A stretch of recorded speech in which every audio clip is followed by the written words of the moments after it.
Fréquence Évasion, Midi-Pyrénées, Languedoc-Roussillon, Provence-Alpes-Côte d'Azur. 11h, 19h, Sud Info Loisirs sur Fréquence Évasion, l'actualité culturelle du Grand Sud. Loisirs, culture, environnement, économie. Sur Fréquence Évasion, l'info dans le Sud est sans limite. Fréquence Évasion, la culture du Grand Sud.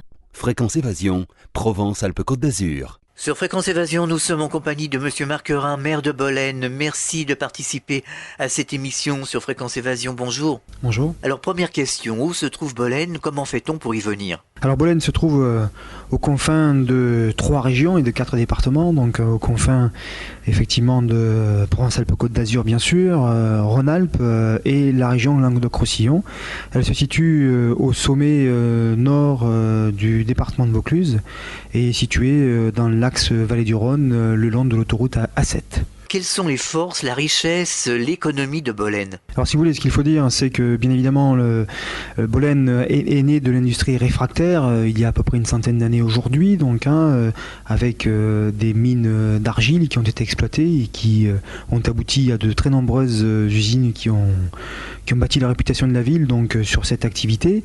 Donc il y avait cette usine de par le passé, je parle bien sûr du début du XXe siècle d'une part, donc, mais il faut dire aussi que par ailleurs Bolène à cette même époque était un bourg rural assez important qui a sur la fin du XXe siècle, dans la deuxième moitié exactement, en 52 exactement, basculé dans l'ère industrielle définitivement avec la création du canal de Donzère à Mondragon et notamment de l'usine André Blondel, ce qui l'a fait rentrer évidemment dans l'ère industrielle comme je viens de le dire et surtout de plein pied dans un modernisme qui a eu pour je dirais conséquence aussi la création non loin de chez elle du site nucléaire de Pierrelatte qui est situé donc à environ 7-8 km du centre-ville de Bolène, puis dans les années 70 par la création du site nucléaire de Trécastin et de Rodif. Et aujourd'hui, l'essentiel de l'activité sur Bolène repose sur une pseudo-mono-industrie qui est l'industrie versée sur le nucléaire. Ceci étant, Bolène aujourd'hui a d'autres atouts et parmi ces atouts, on peut dire que c'est devenu un bourg commercial relativement important. Alors aujourd'hui sur Bolène, quels sont les secteurs qui font l'économie de cette ville? Alors là-dessus, ce qu'il faut dire, c'est que nous n'échappons pas à la règle des villes d'aujourd'hui, c'est-à-dire que nous sommes aujourd'hui un bourg commercial, je l'ai dit.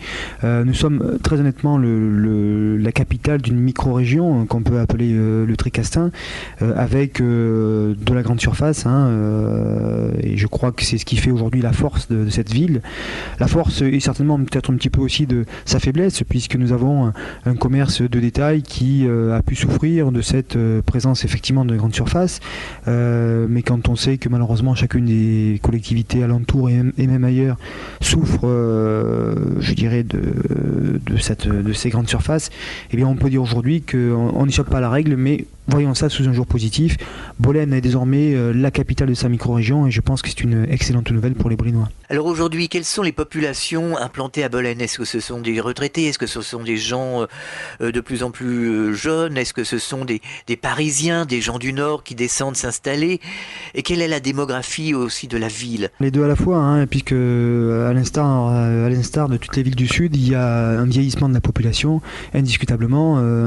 Alors, vieillissement naturel, certes, mais également aussi par des phénomènes migratoires, notamment en termes d'acquisition de résidences secondaires, voire primaires, puisqu'on a de nombreuses personnes qui viennent du nord, à la fois de la France et du nord de l'Europe, quelquefois de la partie centrale de l'Europe, pour venir s'installer au sud, au soleil, et ce sont essentiellement, bien évidemment, des retraités.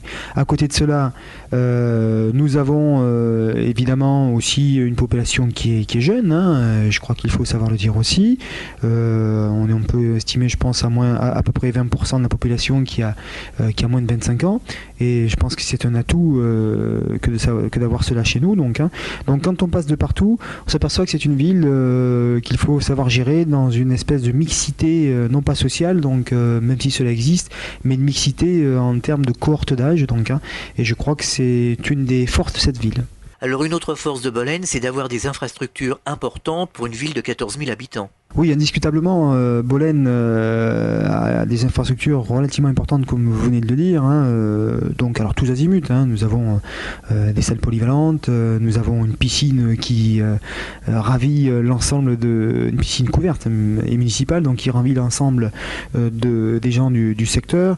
Nous avons un équipement effectivement commercial, comme je l'ai dit tout à l'heure, qui est fort. Donc quand un cinéma, quand on en passe de partout, là aussi on s'aperçoit que cette ville est riche de sa diversité et riche de ses équipements. Et riche également en associations, puisqu'il y a 280 associations présentes à Bolène. Tout à fait, donc c'est l'un à la fois des axes forts de notre politique que d'aider les associations, mais également une tradition sur la ville. Je crois que vous venez de le dire, cette richesse est une évidence, c'est la richesse humaine. De très nombreuses associations, donc à la fois versées sur la culture, sur le sport, dans l'échange, quoi qu'il en soit, donc tous azimuts. Et tout ceci pour m'amener à dire aussi qu'il y a véritablement, au-delà de la tradition de cette vie associative, une tradition tournée vers l'enfance-jeunesse avec un centre aéré qui est magnifique dans le parc de l'ancien château, qui fait là aussi beaucoup d'envieux donc. Alors ici à Bolène, on s'aperçoit que les rues sont extrêmement propres, bien entretenues, et que le patrimoine est fortement bien entretenu également. Bien évidemment, c'est l'un des grands enjeux à la fois du quotidien d'aujourd'hui, donc, mais également du futur, arriver à ce que cette ville, qui a eu quelques difficultés dans les années 65-70, enfin j'ai envie de dire par le fait qu'il y a eu quelques dysfonctionnements au niveau du site autour du Tricastin, donc aujourd'hui rentre dans une nouvelle ère, une ère immanquablement qui est tournée vers la dynamique, et je crois que c'est ce qu'il faut savoir retenir. Et la dynamique aussi se conjugue au quotidien par un traitement en termes d'aménagement urbain de notre cité, à la fois dans l'aménagement urbain qui existe, celui qui est à venir, mais également aussi, il faut le dire, à travers ce qui fait l'entretien du patrimoine urbain, qui est le patrimoine de la rue. Et notre action est fortement tournée dans les 3-4 prochaines années vers justement le traitement de qualité de nos rues et de nos places. Alors ici à Bolène, vous faites beaucoup d'efforts pour lutter contre la pollution, pour conserver la faune et la flore intactes. Oui, alors ce qu'il faut noter, c'est que notre ville qui s'étend le long du corridor autoroutier de la 7 et du canal de Donzère à Mondragon, et qui se trouve donc bien sûr soumise à de très nombreux échanges donc entre le nord et le sud, s'étend aussi sur sa partie est le long de cordons forestiers que nous avons voulu impérativement, que j'ai voulu impérativement maintenir pour des raisons d'environnement. En clair, Bolène est dans un écrin de verdure qui fait là aussi sa richesse. Car privilégier cet écrin de verdure, c'est aussi assurer le devenir de la cité en termes d'impact environnemental, mais également aussi en termes de dynamique urbaine. La culture est présente à Bolène puisqu'il y a un théâtre, il y a des cinémas, il y a de nombreuses activités, des festivals, fêtes, manifestations qui s'y déroulent. Alors je suppose qu'il s'agit des Polymusicales, donc qui est le festival de la ville qui existe maintenant depuis plus d'une quinzaine d'années. Un festival qui grandit d'année en année avec des moments importants. On reste dans l'humilité et dans la modestie, mais on veut impérativement arriver à ce que ces Polymusicales soient tournées vers le populaire. Et c'est en raison bien sûr de cette volonté de populaire, je dirais, ou de travailler sur une programmation populaire, que nous travaillons sur des programmations qui sont peu chères en termes d'attractivité, donc, enfin, en tout cas qui permettent une attractivité certaine donc, en termes de tarifs. Je ne crois pas qu'à, disons, à 10 € la place, on soit loin du plus bas tarif parmi l'ensemble des festivals du Sud, et voire même d'ailleurs. Donc pour ne pas le nommer, cette année nous aurons deux têtes d'affiche assez prestigieuses, donc Robert Charlebois d'une part bien connu, et puis d'autre part Sanseverino qui viendront distraire les Bolénois et bien d'autres touristes sur la partie estivale.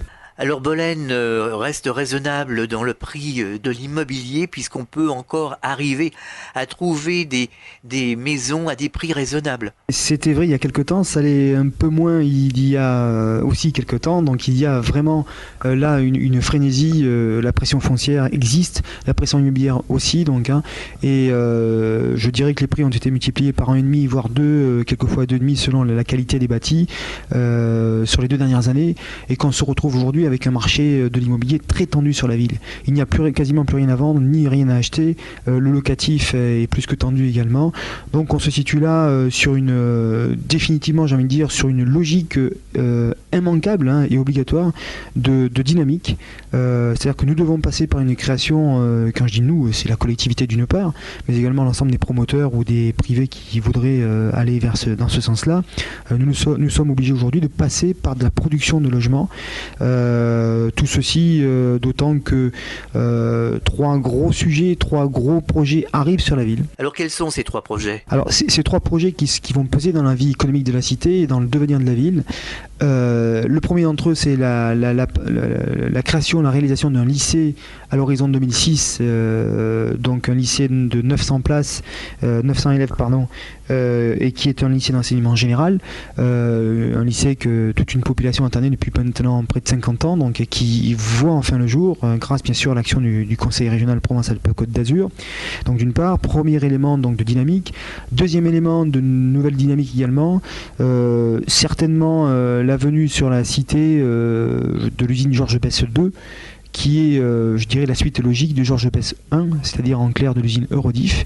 Il y a de fortes chances, quoi qu'il en soit, que cela se fasse sur Trécastin immanquablement, mais que cela se fasse surtout sur Bolène. Donc, et troisième projet, qui n'est pas le moindre également, donc avec plusieurs centaines d'emplois à la clé, c'est la création d'une zone d'aménagement concerté pour les non-initiés, donc une zone d'activité si vous voulez, donc, qui se situe dans la plaine, au-delà du canal de Donzère à Mondragon, où là, cette zone d'activité sera dédiée à la logistique. Alors est-ce qu'il y aura un arc de synergie qui sera créé entre la Drôme, le Gard, peut-être l'Ardèche ? Je crois pas qu'on aille vers un arc aussi important, donc en termes de dynamique économique.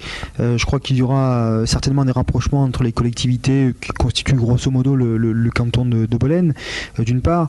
Ceci ne nous empêche pas d'ailleurs de travailler aussi sur un concept beaucoup plus large, c'est vrai, qui est le concept de pays, mais qui là prend plutôt naissance, je dirais, alentour du Rhône, pour s'écarter vers le Piémont, vers la partie est de cette région, jusque dans les baronnies. Donc nous sommes en train d'y travailler jusqu'à présent, et là il y a des projets bien sûr à établir. Pour conclure, quel serait le message que vous passeriez aux auditeurs de Fréquence Évasion pour qu'ils viennent s'installer ici à Bolène ou découvrir tout simplement Bolène en tant que touristes ? Ah, mais je crois qu'il faut surtout dire que Bolène bien déjà se situe dans le sud, et que vous savez, quand on habite dans le sud, on a déjà un climat hors pair, encore une fois dans une nature qui est relativement belle, notamment sur sa partie est, la partie est du territoire, mais également on est loin de rien ici. 1 heure de Marseille, 1 heure de Montpellier, 1 heure de Lyon, grosso modo, la montagne est non loin, l'espace maritime également. On est en plein milieu des vignobles des Côtes-du-Rhône, avec les baronnies à proximité, le Mont Ventoux, les gorges de l'Ardèche. Bref, on se situe là, je dirais pas au centre de la France ni au centre de l'Europe, mais quelque part on est sur un axe très fréquenté, et pour ceux qui aiment effectivement à la fois le non-éloignement des grands centres, mais le côté un petit peu donc campagnard, eh bien Bolène présente de nombreux atouts, et je crois que la meilleure offre qu'on puisse faire à tous ceux qui nous écoutent, c'est de les entraîner vers nous pour qu'ils puissent découvrir ce pays. Alors si vous êtes d'accord, on va donner les coordonnées de la mairie pour ceux qui voudraient en savoir un peu plus. Bien sûr, donc alors le numéro de téléphone c'est le 04 90 40 51 00, et la mairie bien sûr se situe place de la mairie, mais les vieux bolénois savent que cette mairie se situe aussi place Reynaud de la Gardette, qui était un ancien maire du 19e siècle. Eh bien, monsieur le maire, je vous remercie de nous avoir parlé de Bolène. À très bientôt sur l'antenne de Fréquence Évasion. Au revoir. Merci à vous. Au revoir. Vous écoutez Fréquence Évasion. Nous étions à Bolène. À très bientôt pour un autre rendez-vous dans notre Grand Sud, Midi-Pyrénées, Languedoc-Roussillon, Provence-Alpes-Côte d'Azur ou Principauté de Monaco. Fréquence Évasion.